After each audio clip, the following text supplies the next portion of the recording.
Alors, bienvenue à Lorraine vous fait une scène. Je reprends ici ces paroles que j'ai adaptées un petit peu. La poésie biographique de Denis Morin sera à l'honneur.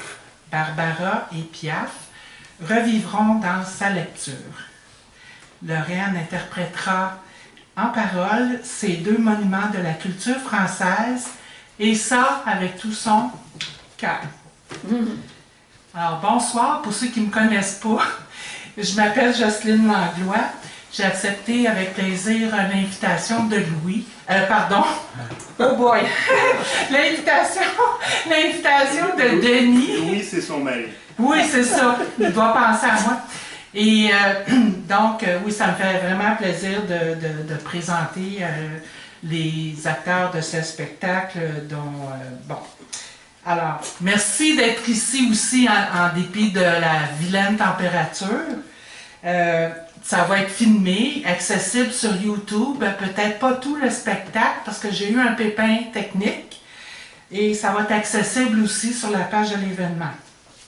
Je vais vous parler un peu de Denis, l'homme discret, à votre droite. Il est à sa table. Il va retourner à sa table de dédicace. Vous pourrez le retrouver pendant l'entrée. Alors, Denis, né à Rivière-du-Loup, il a des ancêtres français, anglais et autochtones. Depuis son enfance, il est fasciné par les mots lus, chantés et dits. Dans les années 80, il fait du journalisme artistique et tente de devenir parolier, mais en vain. Au milieu des années 90, il rédige des pièces de théâtre à caractère religieux. Il prend une pause d'une quinzaine d'années, au cours desquelles un ami lui déclare que des coïncidences le amèneraient peu à peu vers l'écriture. Ce fut le cas. S'en est suivi l'écriture d'un polar, de recueils de poésie sur le monde monastique catholique, de 2 pièces de théâtre à caractère spirituel, mais surtout de recueils de poésie biographique consacrés à Camille Claudel, Barbara, Piaf, Rodin, Félix Leclerc et Modigliani. Le tout est publié à Saint-Denis, en banlieue de Paris, et à Bordeaux, en France. Son recueil, Camille Claudel, La valse des gestes, lui vaut le prix de l'auteur sans piston 2016 pour le Canada, concours organisé par Édilivre. L'année suivante, il remporte le même prix pour son recueil Félix Leclerc, L'homme et la poésie. Depuis 2015, il collabore à des projets en audio et en 3D avec Adret, Web Art et la chercheuse Jenny Biowies. Ceux-ci travaillent sur un projet intitulé Femmes dans l'art, visant la reconnaissance de femmes artistes européennes et canadiennes, contemporaines et des siècles passés. Il est impliqué dans l'association de poésie Tous les arts de Saint-Eustache, dont il vient d'être élu le vice-président. Depuis la fin de 2016, il anime avec succès leur café littéraire tenu dans le vieux Saint-Eustache. Voilà ce qui caractérise cet homme discret. Maintenant, autour de Lorraine. Oh, excusez. Alors, ça, c'est un exemple de recueil de poésie biographique que Denis écrit. Ils sont publiés en France. Lorraine.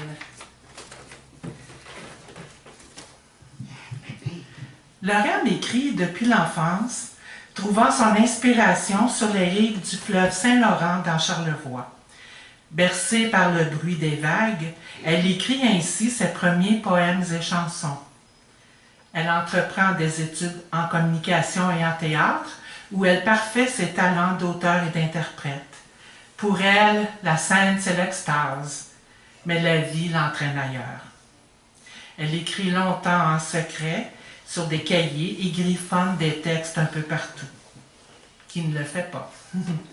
Les années 2000 l'amènent à Paris où elle organise et participe à des réunions entre poètes.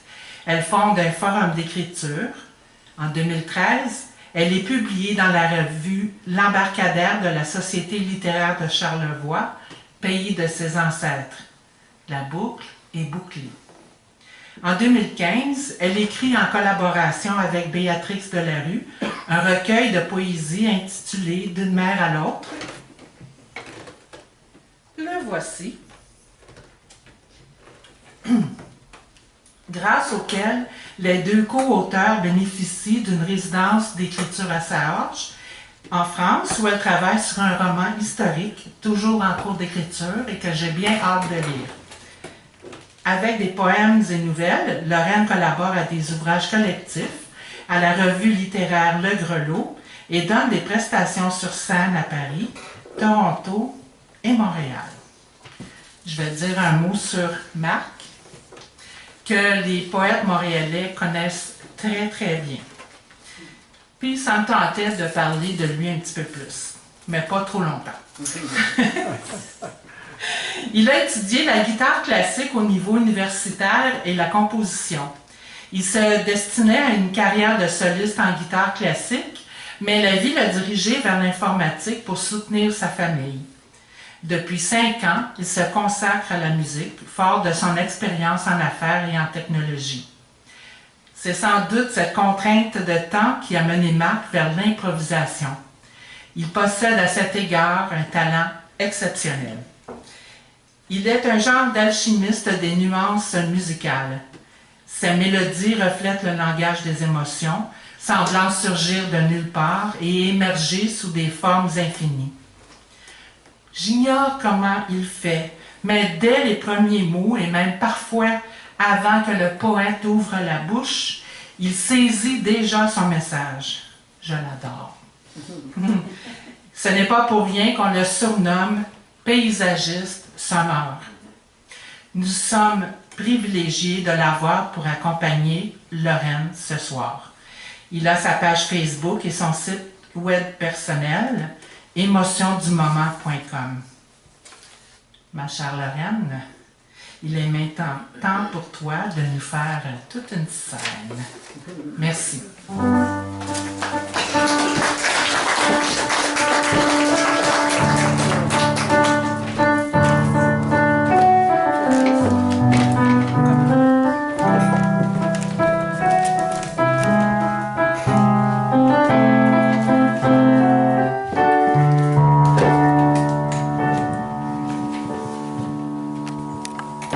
Père-Lachaise. Saluez Jim Morrison, le rocker troubadour, et ce cher Jean-Baptiste Poquelin dit Molière, dont la pierre inclinée ramasse la mousse. Allez, allez, venez, bonnes gens. Saluez la môme de Belleville, qui chanta son hymne à l'amour jusqu'au Brésil. Venez me voir. Sujet de foire pour touristes, dans une allée du Père-Lachaise, pour faire joli aux journalistes. J'ai compté parfois des fadaises. Non, je ne suis pas né sur un trottoir, mais j'en ai eu des amants. Quand on songe à la culture française, on entend ma voix en écho, avec mon accent haricot. J'ai déjà eu une belle frimousse. Écoutez ma déclaration d'amour.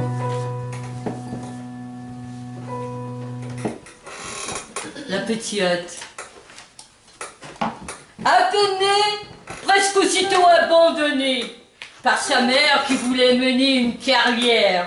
Le père, désespéré, confia la petite à sa belle-maman, une ancienne artiste de cirque, qui aimait autant bécoter que picoler. Le père, désespéré, confia l'enfant à sa mère, tenancière d'une maison aux plaisirs sympathiques, en Normandie, à Bernay, où les filles bercèrent la petite.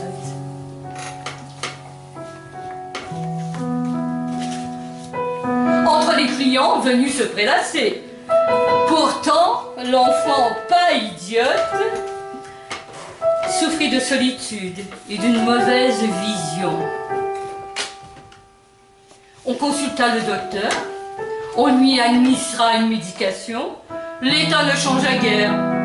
Imaginons un instant la grand-mère, son mari taciturne, qui calculait au bordel la thune, et les filles de la maison en pèlerinage à Lisieux,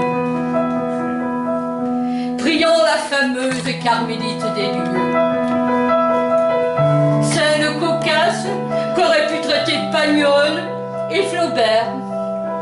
Une fois les prières expédiées, la petite retrouva un meilleur usage de ses yeux. Depuis ce temps, Édith invoqua cette moniale rose.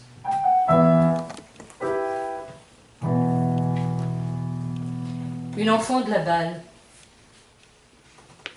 Être une enfant de la balle, fille d'un osseux contorsionniste et d'une chanteuse de rue à la destinée si triste, on est bien loin des rivages en images, de la belle écriture en fion et en jambage. Oubliez Deauville ou la Ligurie, le ciel parisien était vraiment gris-souris. Et la suie tachait les mains pour de vrai. Et la pluie était froide et sale. Hiver comme été, fallait chanter. Pourtant, et puis, tendre un béret.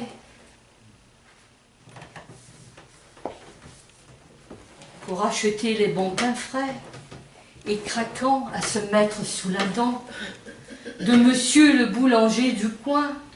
Il me faisait parfois la charité d'une brioche. J'attendrissais déjà les cœurs avec ma tête de mioche. Je faisais et je ferai la boîte à musique si souvent.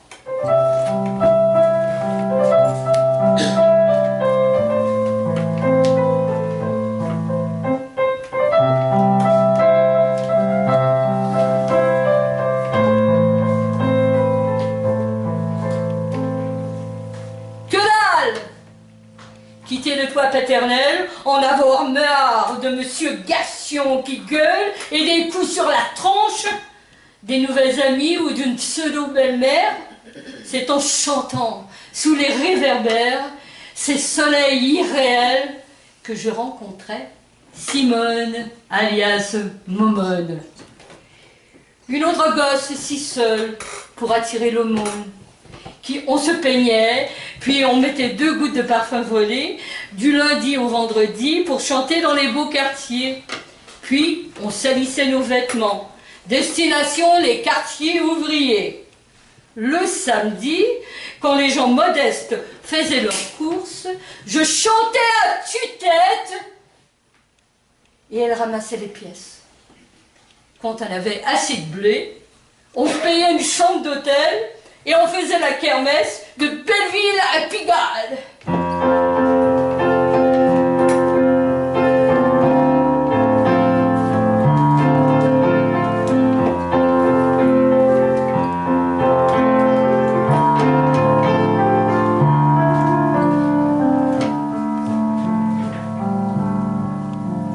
Si j'avais de l'oseille, il me bat. Il me retire mes bas, il me vole mes sous quand il n'est pas sous. Il exagère. Je lui dis de changer d'air. Je rêve au sourire des matelots, mais je tombe toujours sur des macos. Si j'avais de l'oseille, je suivrais bien militaire. Je me verrais ravie dans ce pays. Je recevrais aussi les confidences sans aucune méfiance d'un assassin filant vers Marseille. Ah, si j'avais de l'oseille.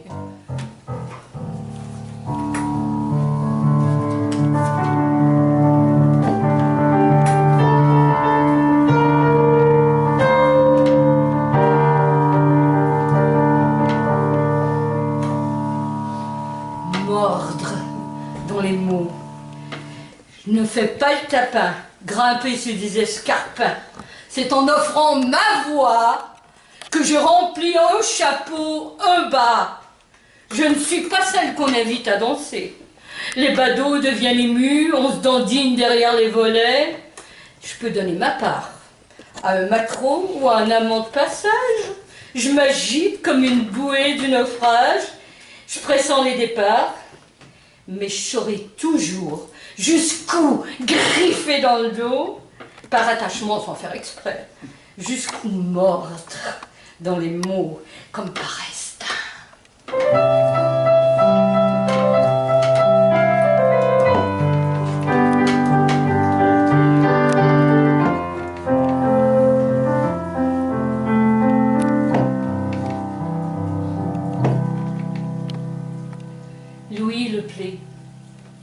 Louis Leplay déniche cette petite chanteuse de rue qui gagnait sa pitance avec de la grenaille et l'amène dans son cabaret, lui donne un nom d'oiseau si ordinaire, le moignon qui piaille, qui mendie des miettes, se chamaille avec ses congénères.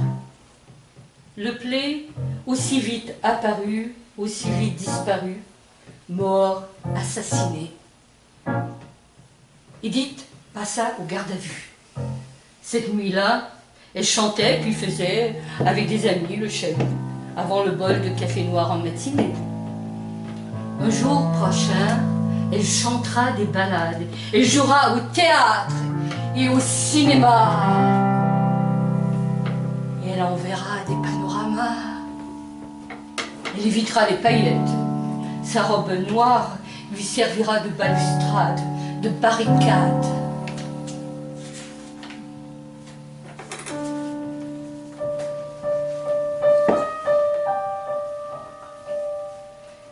Des appels au secours. Un brin de bouffonnerie vite étouffé, oublions les blagues dites en coulisses, la chanteuse en robe sombre qui sort de la pénombre présente des chansons réalistes. Ce sont les gens des faubourgs qui se reconnaissent dans cette tragédienne qui fait la moue triste.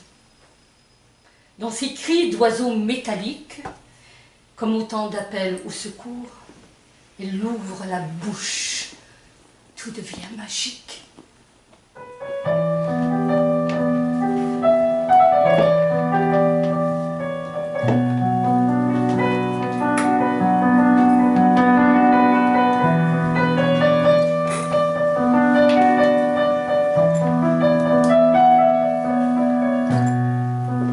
Le peuple l'aperçoit tel un être fantasmagorique.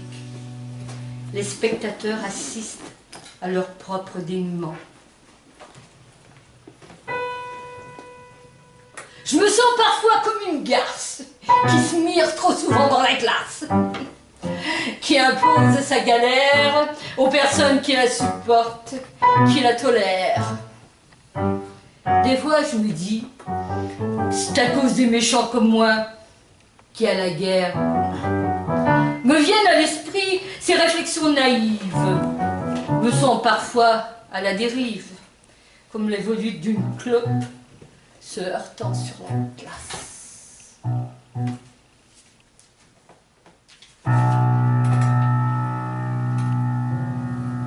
Jour et nuit, c'est un dialogue. Piaf. Confondre le jour et la nuit, confondre midi et minuit, le meilleur plumard, c'est le torse d'un homme pour gommer les cauchemars. Je crains de m'endormir la nuit, dormir au pieu, mourir à petit feu. Ne prononce pas le nom d'une autre dulcinée, ne suis-je pas ton adulé? L'amant.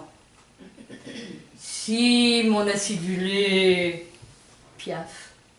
Ce que tu peux être couillon, dormant.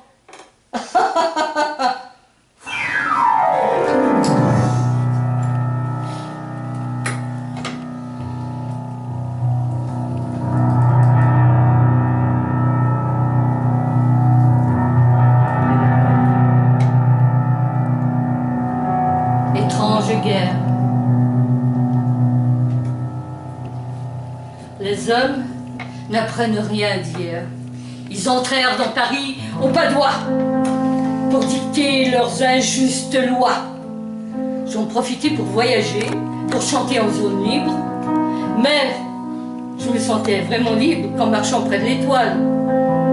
On peut me reprocher d'avoir logé au-dessus d'un lune peinard, fréquenté par les officiers SS de la Gestapo. Eux faisaient la liesse avec des histoires de peau. Moi, je ne manquais pas de charbon pour me chauffer et cuver mon vin au bord du piano. À cette époque, j'envoyais du fric à mes amis juifs cachés. Pourquoi ces regards de flic? Quel est le hic? Ne soyez pas parano! Je n'étais pas Calabo! Je chantais 2-3 fois à Berlin, auprès des prisonniers français. Des journaux ont publié après-guerre que j'avais apporté des faux passeports, des laissez-passer vers la liberté. Vous voyez, une chanson peut offrir la clé des champs.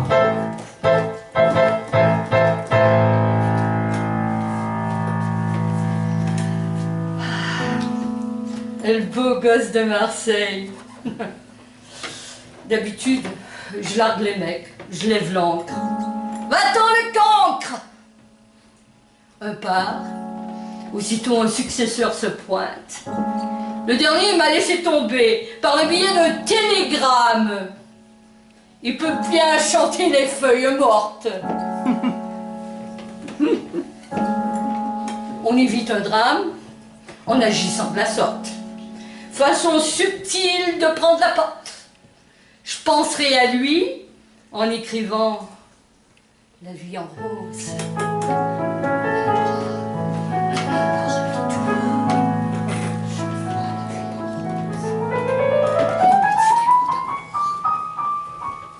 Venez voir l'amoureuse au milieu des planches, les bras tendus comme une pleureuse. Et sa tête qui penche. Récit d'une tragédie en 3 minutes et demie. Un type l'a abandonnée, elle ne laissera plus prendre, promis juré. Elle ne fait qu'apprendre à coups de béguin et de c'est pour la vie.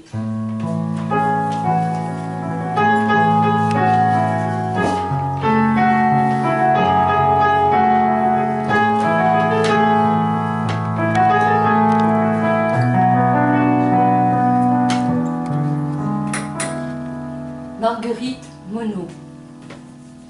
Le ciel m'a envoyé cette femme patiente, amusante, amie charmante. Elle aurait été une brillante concertiste. Son jeu était apprécié par Camille Saint-Saëns. Marguerite, la pianiste.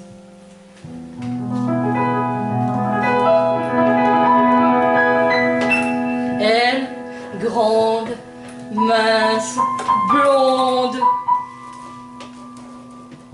Moi, petite et délicate. Elle habitait, après la guerre, boulevard Raspail. Bien loin derrière moi les canailles. J'écrivais des textes. Elle m'arrivait avec ses compositions.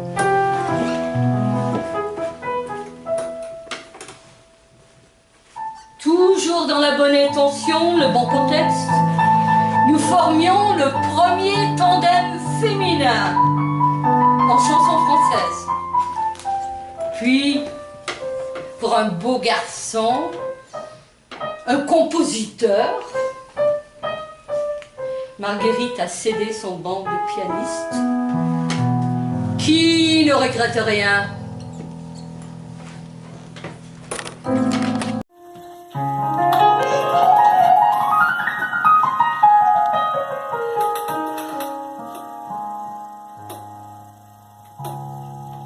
Je me trouve souvent moche. Voyez mon front, cette plaine immense, et mon corps si frêle. Sur scène, le public me trouve belle.